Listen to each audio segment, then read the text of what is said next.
తల్లి, ప్రతి అక్షయ తృతీయ రోజున అందరూ ఆడపిల్లలకి తమ తల్లిదండ్రులు బంగారం కొన్నట్టే గడిచిన కొన్ని సంవత్సరాల నుంచి నేను నా బిడ్డకి డైమండ్ నెక్లెస్ కొంటున్నాను. ఈసారైనా ఈ నగ నా కూతురికి చేరేలా చూడు. నా బిడ్డ నా దగ్గరికి పంపించు.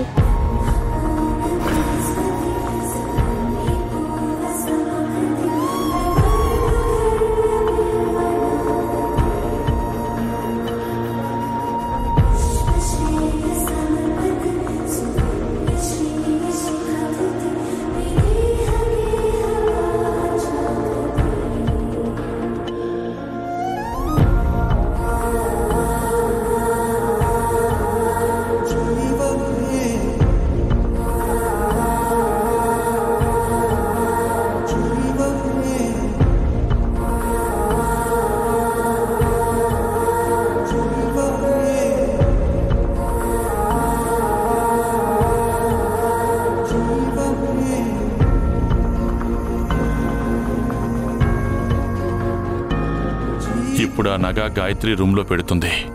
ఇలా ప్రతి అక్షయ తృతికి గదంతా నిండిపోతుంది. కానీ మా కూతురు మా దగ్గరికి రావడం లేదు. ఇంకా ఎన్ని రోజులు ఎదురు చూడాలో.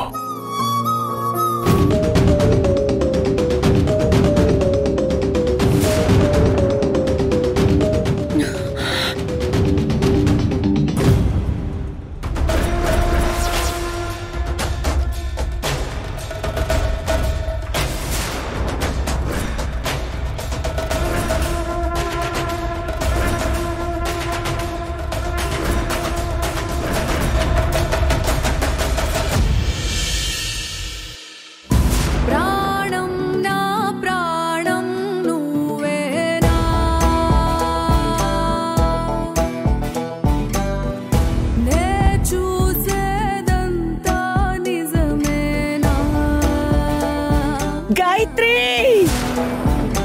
ఎక్కడ ఉన్నా విన్నాడు దాచుంచాడా పైవాడు, ఎదురయ్యావే నాకే ఈనాడు.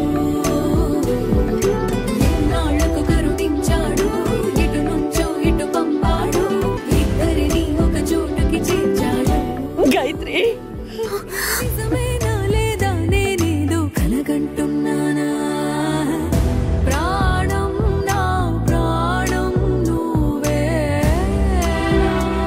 దేవకి,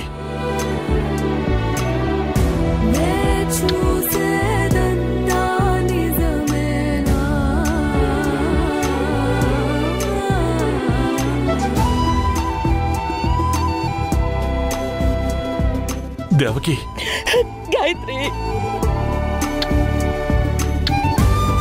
నువ్వెక్కడికి వెళ్ళిపోయావమ్మా? ఈ అమ్మను వదిలేసి ఎక్కడికి వెళ్ళిపోయావు? చెప్పు, ఎక్కడికి వెళ్ళిపోయావు తల్లి? నువ్వు వెళ్ళిపో కదా, ఈ అమ్మను వదిలేసి వెళ్ళిపోవు కదా? చెప్పు, చెప్పమ్మా, చెప్పు. ఈ అమ్మను వదిలేసి ఎక్కడికి వెళ్ళిపోవు కదా?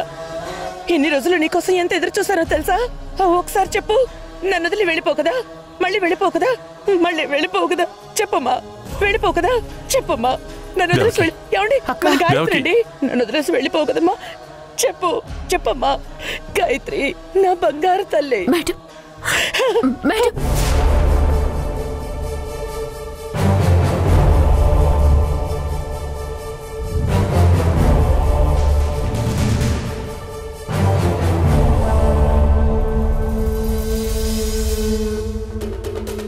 దేవకి,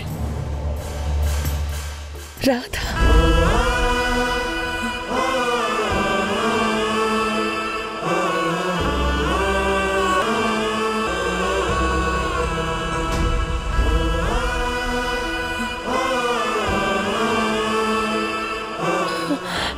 ఏమండి? అంటే మన గాయత్రి రాలేదా?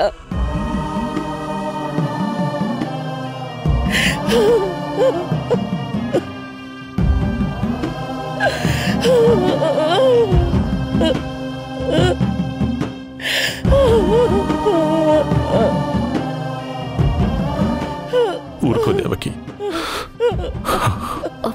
మేడం,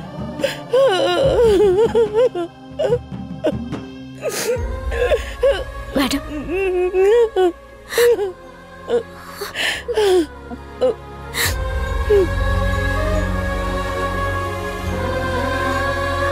ఇదిగో అమ్మాయి రాధా, ఏదో అనుకోకుండా పడిపోయింది కానీ మా నగ మాకు ఇచ్చాయమ్మా. శేషు,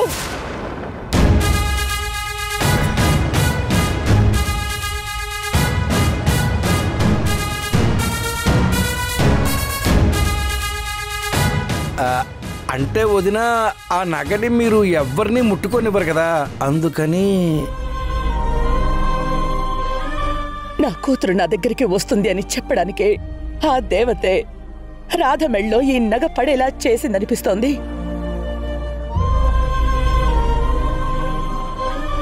ఈ అక్షయ తృతీయ రోజున ఈ నగని నా కూతురు దగ్గరికి చేరేలా చెయ్యమని దండం పెట్టుకున్నాను. ఒక్క నిమిషంలోనే కూతురుతో సమానమైన రాధ మెళ్ళో నగ పడింది అంటే నా కూతురు నా దగ్గరికి వస్తుందని అర్థమైంది. ఇంతకన్నా శుభసూచకం ఇంకేం ఉంటుంది?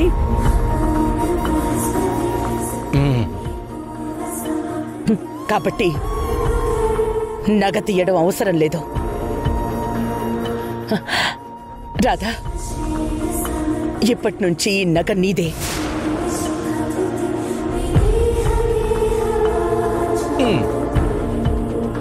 ఈ నగ నీకివ్వడం వల్ల ఈ అమ్మ కడుపు సగమైనా నిండుతుంది. కాదనకమ్మా.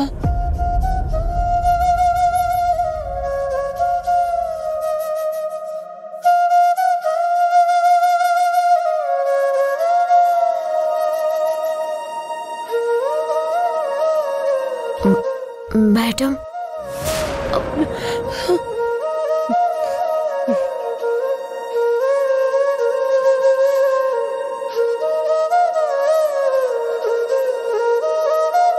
అమ్మని చెప్తున్నాను, ఈ నగ తీయకు, తీయకమ్మా.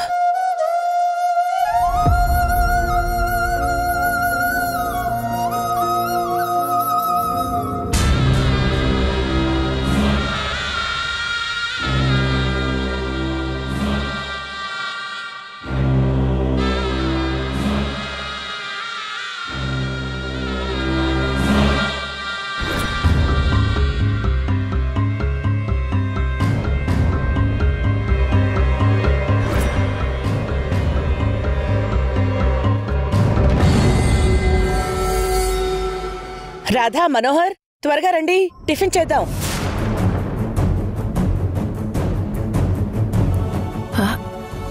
పూజ అయ్యాక నిన్న రాత్రే వెళ్ళిపోయారు కదక్కా.